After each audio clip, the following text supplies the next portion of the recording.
There's a new 25% management fee on your 8-month bonus. Company policy, he said, pushing the paper across his desk without looking up. I stared at the figure on the page.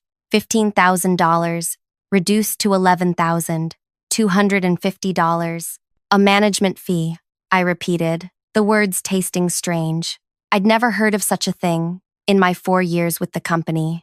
Mr. Larkin finally met my gaze. Yes, Olivia. Management oversees all major projects. This fee reflects that involvement. I held the paper carefully, afraid my trembling fingers would tear it. And when exactly was this policy created? It's always been there, he said, tapping his expensive watch. Just never applied before. Budget constraints. I knew he was lying. I'd reviewed every company policy manual 3 times over during my efficiency audit. I see, I said, keeping my face neutral while something inside me cracked. And does this apply to everyone's bonuses? He shuffled some papers. I have another meeting. We can discuss this later if you have concerns. I stood, clutching the bonus statement.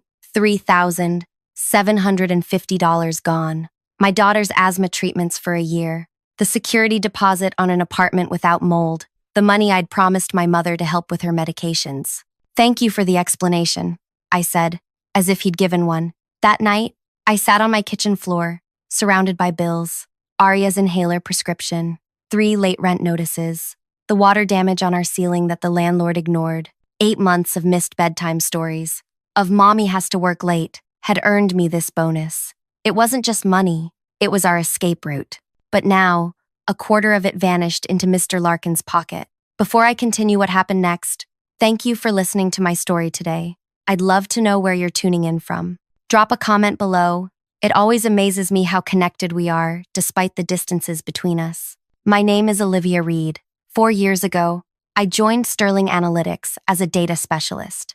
Most people's eyes glaze over when I explain what I do, finding patterns in numbers, identifying inefficiencies, creating predictive models. But numbers tell stories if you know how to listen. I was hired 2 months after my ex-husband emptied our joint account and disappeared. Left with a 4-year-old daughter, no savings, and a mountain of debt, I needed stability more than respect. Sterling offered both, initially. My apartment was small but functional. 1 bedroom that I gave to Aria while I slept on a pull-out couch. The neighborhood wasn't great, but it was close to a decent elementary school. We made it work. My supervisor, Trevor Larkin, recognized my talent immediately. You have a gift, he told me during my first performance review. You see connections others miss. What I saw about Trevor, he had an uncanny ability to take credit for his team's successes while distancing himself from failures. He maintained connections with upper management through golf games and whiskey tastings, activities I couldn't join as a single mother with no childcare options outside work hours. For 3 years, I kept my head down. I arrived early, stayed late when my mother could watch Aria, and delivered spotless analyses that Trevor presented as collaborative efforts. I didn't mind. Every small raise meant 1 less bill to worry about, 1 more treat I could afford for my daughter. Then came the efficiency project. The company was bleeding money during the economic downturn. The CEO announced emergency cost-cutting measures, including a freeze on raises and bonuses. Unless, he added, someone could identify substantial savings within the company itself. Trevor volunteered our department. Olivia, he said, stopping by my desk one evening as I was packing up. The CEO needs someone who can analyze everything. Supply chains, workflow, energy usage patterns, all of it. Find millions in savings. That sounds like a massive undertaking. It is, but there's a substantial completion bonus. Life-changing money, his eyes gleamed. I thought of you immediately. I should have asked more questions. I should have requested the parameters in writing. Instead, I thought of Aria's wheezing at night, of our bathroom ceiling growing black mold that no amount of bleach could permanently remove. I'll do it, I said. The project consumed 8 months of my life. I analyzed everything from the number of printers per department to the efficiency of heating systems. I created models showing potential savings from remote work policies and consolidated vendor contracts. Aria would fall asleep on our couch as I worked, her breathing machine humming beside her. My mother helped when she could, but her own health was failing. The final report identified $3.7 million in potential annual savings. When I showed Trevor, his expression shifted from shock to calculation so quickly I almost missed it. This is impressive, he said. I'll need to review it before we present to leadership. 2 days later, I sat in the back row of the conference room while Trevor stood at the front, clicking through my slides, occasionally saying, "As my team discovered," or "Our analysis shows." The CEO called it industry-changing work and authorized the promised bonus. Trevor nodded gravely, accepting congratulations while occasionally gesturing in my general direction as his analyst. I didn't care about the credit. The bonus would transform our lives. I'd calculated exactly how it would be allocated: medical bills, a security deposit, and first 3 months' rent on a better apartment, a reliable used car, and a small emergency fund. Freedom, of a sort, until Trevor's management fee erased a quarter of it. That night, after putting Arya to bed, I researched company policies until my eyes burned. Nothing about management fees on bonuses. Nothing. I checked my employment contract again. The bonus structure was clearly defined, based on measurable savings identified, with no mention of deductions beyond standard taxes. My phone buzzed. A text from my mother. "How did it go? Did you get your bonus?" I couldn't tell her the truth. "Not yet. Still processing," I replied. "Should have it soon." I looked at my daughter's school picture on the refrigerator. Arya had her father's curly hair and my determined chin. She'd been so brave through all the moves, the tight budgets, the nights I came home exhausted, 8 years old and already understanding concepts like, "We can't afford that right now," and "maybe next month." The management fee wasn't just about money. It was about dignity, about promises kept or broken. I opened my laptop again, this time pulling up our company's financial disclosure policies, then the employee handbook section on reporting ethical concerns. Finally, the organization chart. Trevor reported to the vice president of analytics, who reported to the chief operations officer, who reported to the CEO. 3 layers of management that might or might not take my concerns seriously. There had to be another way. I noticed an alert pop up on my calendar app. Team meeting tomorrow at 9 a.m. Trevor would be presenting the quarterly plan. The chief financial officer often attended these meetings to discuss budget implications. A plan began forming in my mind. The next morning, I stopped by Donut Palace on my way to work and bought 24 assorted pastries, something I'd never done before. The woman behind the counter raised her eyebrows when I requested an extra-large black coffee with the order. "Long night?" she asked. "Long 8 months," I replied. "But maybe things are looking up." I arrived at the office 30 minutes early. Most of my colleagues were already at their desks, surprised when I offered them donuts. "What's the occasion?" asked McKenna, our marketing liaison. "Just grateful for such a supportive team," I said, my smile feeling strange on my face. I saved a maple bar, Trevor's favorite, and placed it on a napkin beside his usual seat in the conference room, along with the large black coffee. When he walked in, his appearance startled me. Trevor wore the same clothes as yesterday, with dark circles under his eyes. His normally perfectly combed hair looked hastily fixed. "Late night?" I asked innocently. He grunted something about finalizing the quarterly budget and grabbed the coffee gratefully. As our colleagues filed in, I noticed Trevor checking his phone repeatedly, his forehead creasing. He seemed distracted, nervous even. "Let's get started," he finally said, standing at the front of the room. "We have a lot to cover. First, the Williams contract." I raised my hand slightly. "Actually, I have a quick question about the new bonus fee structure." His coffee cup froze midway to his lips. "We can address that privately, Olivia. It's just, I'm confused," I continued, looking around the table. "Did everyone else's project bonuses have the 25% management fee too?" Confusion spread across my colleagues' faces. "What management fee?" asked McKenna, our finance coordinator. The door swung open.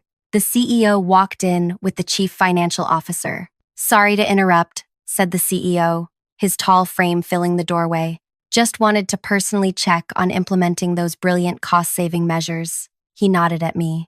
"That analysis was remarkable work." Trevor's laugh sounded brittle. "We were just discussing implementation strategies."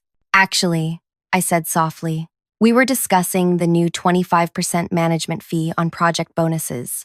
I wanted to understand when this policy was created." I turned to the CFO. "Would your office have records of when this policy was implemented?" My supervisor's face drained of color. The CFO frowned.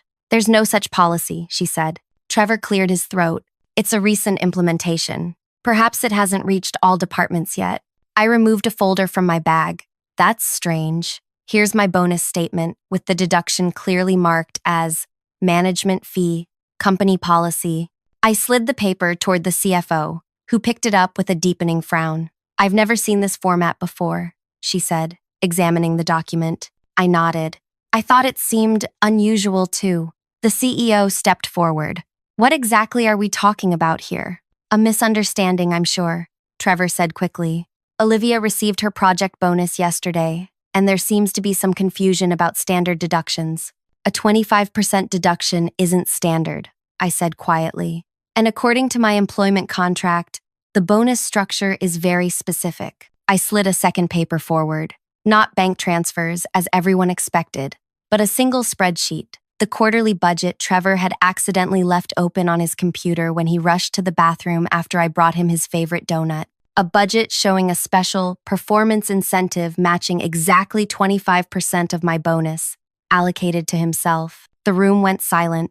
The CFO gently took the paper, studied it, then passed it to the CEO. Where did you get this? Trevor demanded, his voice rising. Your computer screen. You left it open when you stepped out earlier. I was leaving the financial projection you asked for on your desk. I met his gaze.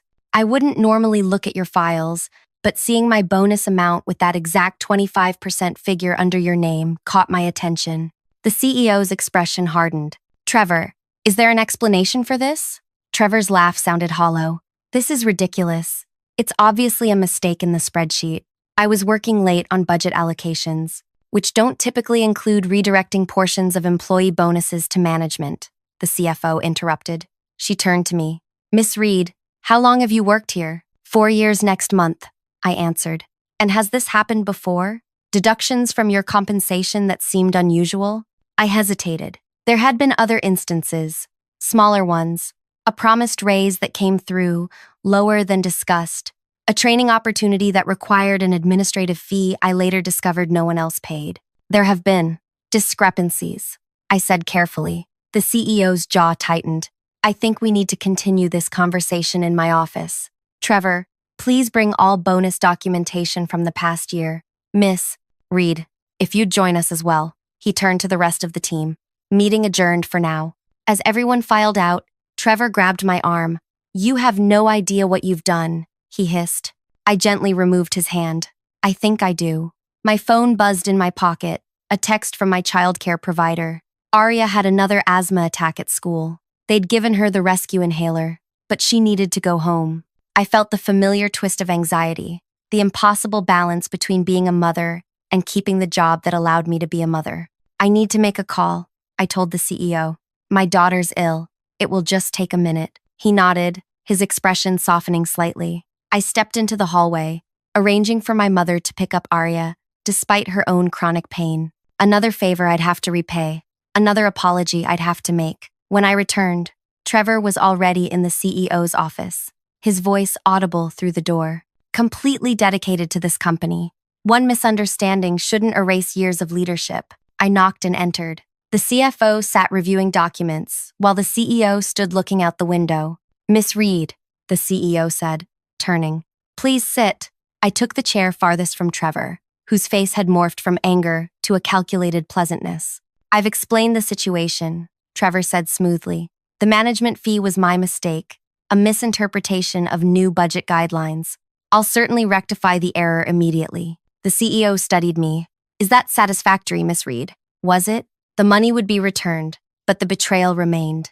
The pattern would continue with someone else, someone who might not catch it or couldn't afford to speak up. May I ask a question? I said. The CEO nodded. If there was no policy, why was the deduction labeled as company policy on my statement? That seems very specific. Trevor's pleasant expression flickered. As I said, it was a misinterpretation. Of what exactly? The CFO interrupted. Which budget guideline specifically mentions deducting from employee bonuses? Trevor had no answer. The meeting continued for another hour. I answered questions about my work on the efficiency project, about previous interactions with Trevor, about other financial discrepancies I'd noticed. By the end, the CEO asked Trevor, to take a temporary leave while they conducted an investigation. The CFO assured me I'd receive my full bonus immediately, plus interest. As I gathered my things to leave, Trevor stopped me at the elevator. "You didn't have to do this," he said, his voice low. "I've helped you professionally, recommended you for projects, given you flexibility when your kid was sick. You also took credit for my work and stole part of my bonus," I replied. "It's not stealing when you've done all the groundwork," he snapped. "You think generating those reports was easy? Convincing leadership to approve that level of bonus? I deserved compensation for managing the project. You were already compensated. It's called a salary." The elevator arrived. I stepped in, but Trevor held the door. "You have no idea how this place works," he said. "No idea who I know, who trusts me. This won't end well for you." I thought of all the late nights, the missed bedtime stories, the promises to Arya that things would get better. "It already didn't end well for me," I said as the doors closed between us. When I arrived home that evening, the apartment felt smaller than usual, the water stain on the ceiling more prominent. Arya sat at our tiny kitchen table doing homework, her breathing machine humming beside her. "How are you feeling, sweetheart?" I asked, kissing the top of her head. She shrugged. "Okay, Grandma made mac and cheese." My mother emerged from the bathroom, her movements slow and careful. Her rheumatoid arthritis was flaring again. "You're home early," she said, surprised. "Big day at work," I replied, not ready to explain everything. After Arya went to bed, I told my mother what happened. Her expression shifted from shock to worry. "What if he retaliates? Men like that don't just accept defeat." "The CEO and CFO saw the evidence," I said. "What can he do?" But as the days passed, I discovered exactly what Trevor could do. Subtle things at first. Emails I sent wouldn't reach their recipients. Files I needed for projects disappeared from shared drives. Colleagues who normally chatted with me at lunch suddenly found reasons to eat at their desks. A week after the meeting, the vice president of analytics, Trevor's direct superior and longtime golf buddy, called me into his office. "I understand there was an incident with Trevor," he began. "There was a financial discrepancy that's being investigated," I replied carefully. He nodded. "Yes. Well, while that investigation continues, we need to ensure all departments maintain productivity. I'm reassigning some of your projects to distribute the workload more evenly." By the end of the day, I'd lost access to the efficiency implementation I'd spent 8 months developing. My new assignment was auditing supply closet inventory across all 5 office locations. That night, I couldn't sleep. The full bonus had been deposited to my account as promised, but now my position seemed precarious. Without the visibility of important projects, how long would I remain valuable to the company? The next morning, I received an email from a name I didn't recognize, Elizabeth Torres, head of internal audit. She requested a meeting at 2 p.m. When I arrived at her office, I found a woman perhaps 10 years my senior, with close-cropped gray hair and sharp eyes. "Thank you for coming, Miss Reed," she said, gesturing to a chair. "I've been reviewing the efficiency report you created. Impressive work." "Thank you," I said, surprised, though I'm no longer assigned to the implementation. "So I heard." She studied me. "I also heard about the incident with Mr. Larkin." My stomach tightened. "That matter is under investigation." "Yes, by my department. That's why I wanted to speak with you directly." For the next hour, Elizabeth asked detailed questions about my interactions with Trevor, about financial irregularities I'd noticed, about project credits and compensation discussions. I answered honestly, providing dates and details where I could. "Do you have documentation of these other incidents?" she asked. "Some," I admitted. "I started keeping records after the second time. A promised raise came through, smaller than discussed." She nodded, making notes. "Smart. And how many others on your team experienced similar issues?" "I don't know," I realized. "We don't discuss compensation much." "Precisely why these situations persist," Elizabeth said. "Isolation is a powerful tool." As our meeting concluded, she handed me her card. "If you remember anything else, or if you experience any form of retaliation, contact me directly." Retaliation? Isn't that already happening with my project reassignment? Elizabeth's expression remained neutral. "Document everything. Forward me any relevant communications." Over the next 2 weeks, I did exactly that. The supply closet inventory expanded to include creating a new cataloging system. My performance metrics were suddenly reviewed daily rather than quarterly. Meeting invitations arrived with impossible timing. Scheduled during Arya's doctor appointments or school conferences, I'd requested off months in advance. Each incident went into a detailed log. Each questionable email was forwarded to Elizabeth. Meanwhile, Trevor returned from his temporary leave with a written warning, but otherwise unscathed. The vice president publicly welcomed him back, praising his invaluable leadership during challenging times. Trevor didn't speak to me directly, but I felt his influence everywhere. Projects I should have been consulted on proceeded without my input. Information reached me last, if at all. Even the woman who cleaned our office stopped emptying my trash bin. "You should start looking for another job," my mother advised as I vented my frustration one evening. "They're freezing you out." "Maybe," I admitted, "but something doesn't add up. Why bring him back at all if they found evidence of financial impropriety?" "Politics," she said simply. "Connections matter more than conduct." She wasn't wrong. Trevor's golf games with the VP and weekend fishing trips with board members had created a safety net I couldn't match. A single mother with asthmatic child couldn't build relationships over scotch and cigars, but I could build something else. I returned to the efficiency report, the complete version still saved on my personal drive. For 8 months, I'd analyzed every aspect of company operations. I'd examined every budget, every expense account, every vendor contract. I knew which departments ran efficiently and which hemorrhaged money through mismanagement or outdated processes. I also knew exactly where to look for patterns of financial irregularities. Starting that night after Arya went to bed, I began a new analysis. Not of company efficiency, but of Trevor Larkin's 4 years as department head. Every project budget he'd controlled, every bonus allocation, every expense report, information scattered across dozens of systems, but connected by tiny threads I could follow if I looked carefully enough. 3 days into my investigation, Elizabeth Torres called. "The internal audit is complete," she said without preamble. "The results are interesting. Can you meet tomorrow morning?" "What time?" I asked. 7 a.m., before most people arrive. When we hung up, I stared at my computer screen, at the spreadsheet I'd been building, at patterns emerging that went far beyond a single bonus deduction. I saved my work, encrypted the file, and backed it up to 3 different locations. Whatever happened tomorrow, I needed to be prepared. I arrived at the office at 6:55 a.m., clutching my travel mug of coffee like a lifeline. The parking garage sat mostly empty, the building quiet except for the cleaning staff. Elizabeth's office light shone from the end of the hallway. She waved me in, closing the door behind me. "Thank you for coming so early," she said. "Your call sounded urgent." I took a seat, noting the thick folder on her desk labeled "Confidential." "The audit committee met yesterday to review our findings regarding Mr. Larkin." She leaned forward. "What we discovered goes well beyond your bonus deduction." My pulse quickened. "What did you find?" "A pattern of financial manipulation dating back 3 years. Bonuses diverted, project budgets inflated with the difference pocketed, expense reports with phantom charges." She pushed the folder toward me. "Your documentation helped us identify the pattern." I opened the folder, scanning the summary page. The total amount misappropriated exceeded $170,000. "Why are you showing me this?" I asked. "Because despite this evidence, the executive team is hesitating to take action." Her expression hardened. "The vice president is arguing for a private reprimand and repayment plan. No termination, no legal consequences. The injustice of it burned.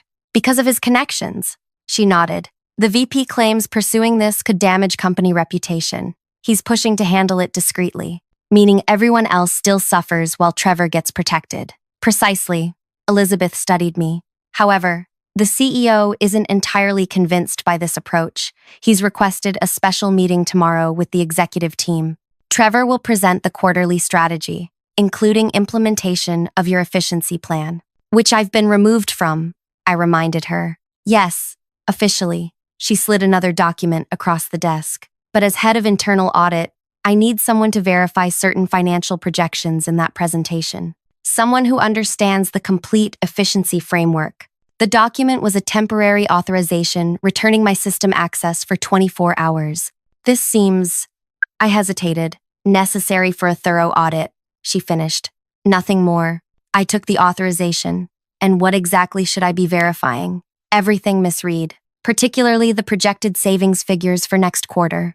I left her office, understanding the unspoken message. The audit had uncovered Trevor's pattern, but some executives wanted to protect him.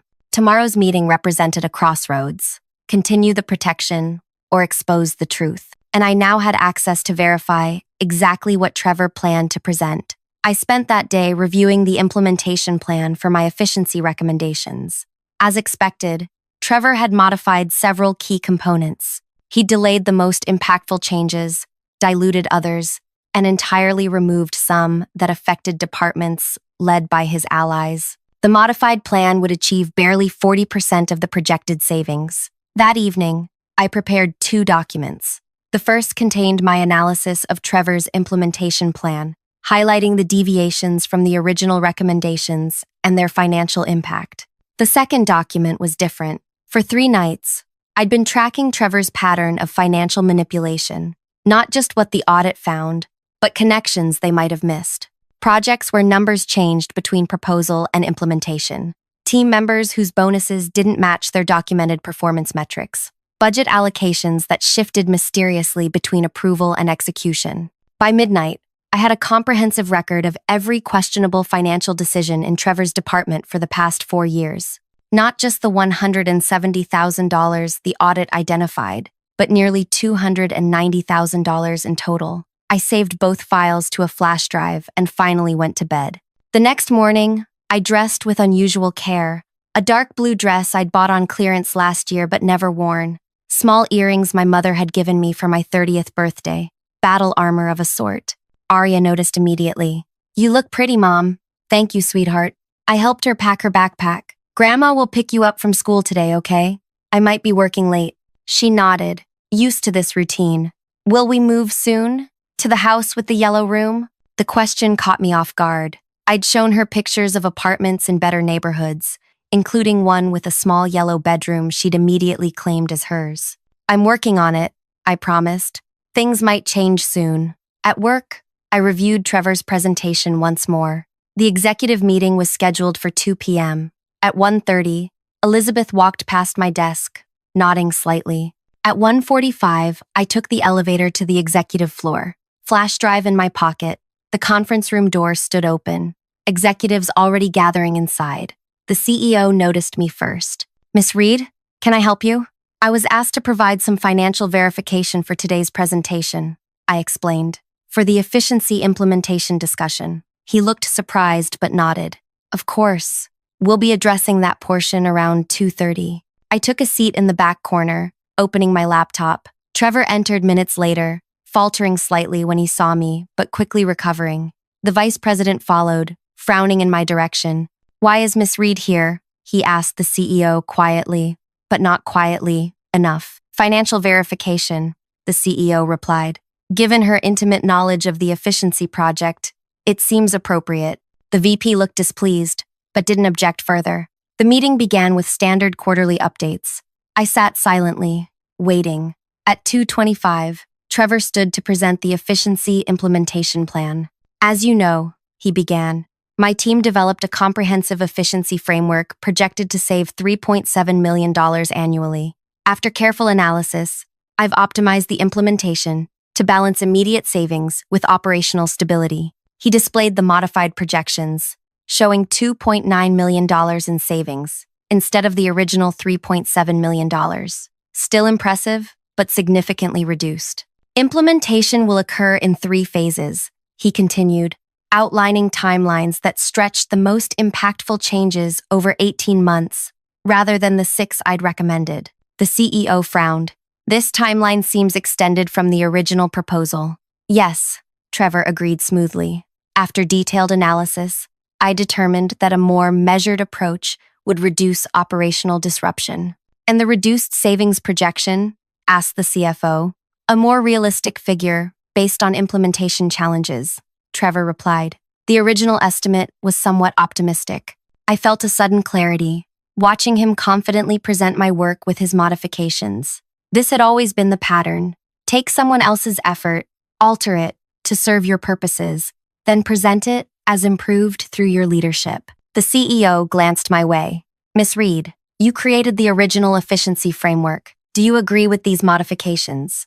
All eyes turned to me. Trevor's expression remained confident, but I could see tension in his shoulders. Actually, no, I said quietly. I don't agree. I connected my laptop to the projection system. With your permission, I'd like to show the impact of these modifications. The CEO nodded. I displayed my analysis, outlining how each change reduced the projected savings and extended the timeline unnecessarily. The original implementation plan remains entirely feasible within 6 months, I concluded. These modifications appear designed to protect certain departments from necessary changes while diluting the financial impact. Trevor's face flushed. This is absurd. You don't understand the operational complexities. I understand them perfectly, I interrupted. I spent 8 months identifying them. What's interesting is which departments receive preferential treatment in your modified plan. I displayed a chart showing the correlation between protected departments and executives with whom Trevor had personal relationships. The room went silent. The VP shifted uncomfortably. This is inappropriate, he finally said. Miss Reed is clearly upset about being removed from the implementation team. Why was she removed? The CEO asked sharply. Workload distribution? The VP replied. Standard procedure. After she reported financial misconduct, the CFO noted. Timing that suggests retaliation. Elizabeth Torres chose that moment to enter the room. Sorry to interrupt, but I was told my audit findings might be relevant to this discussion. She distributed copies of the audit report to each executive. What followed was the most uncomfortable 2 hours of my professional life. The audit findings led to questions about Trevor's financial management. Those questions led to examination of his department's budgets. Those examinations led to discoveries of other discrepancies. Throughout, Trevor's confident facade crumbled piece by piece. His explanations grew increasingly convoluted. The VP's defenses weakened with each revelation. Finally, the CEO called a break. As executives filed out, he asked Trevor, Elizabeth, and me to remain. Miss Reed, he said, the financial verification you mentioned, was it limited to the efficiency implementation? I hesitated, then removed the flash drive from my pocket. No. After experiencing the bonus deduction and subsequent retaliation, I analyzed 4 years of financial data from Mr. Larkin's department. I connected the drive and displayed my findings. The comprehensive record of every questionable transaction, every diverted bonus, every inflated budget. Nearly $290,000, I concluded, affecting 27 employees. Trevor stood abruptly. This is a witch hunt. She has no authority to access these records. Actually, I do, I said.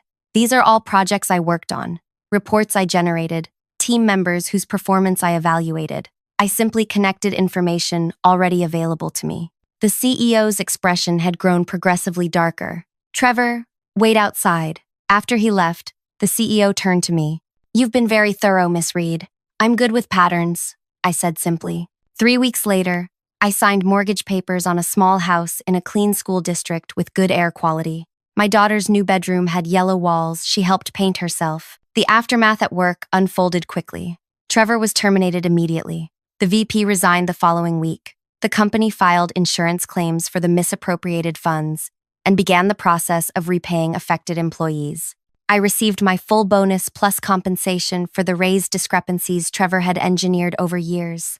The amount was substantial, enough for a down payment on the modest house I'd never imagined owning. The CEO created a new position for me, Director of Operational Accountability, leading a team of 3 analysts. My first task was implementing the original efficiency plan, which ultimately exceeded the projected savings.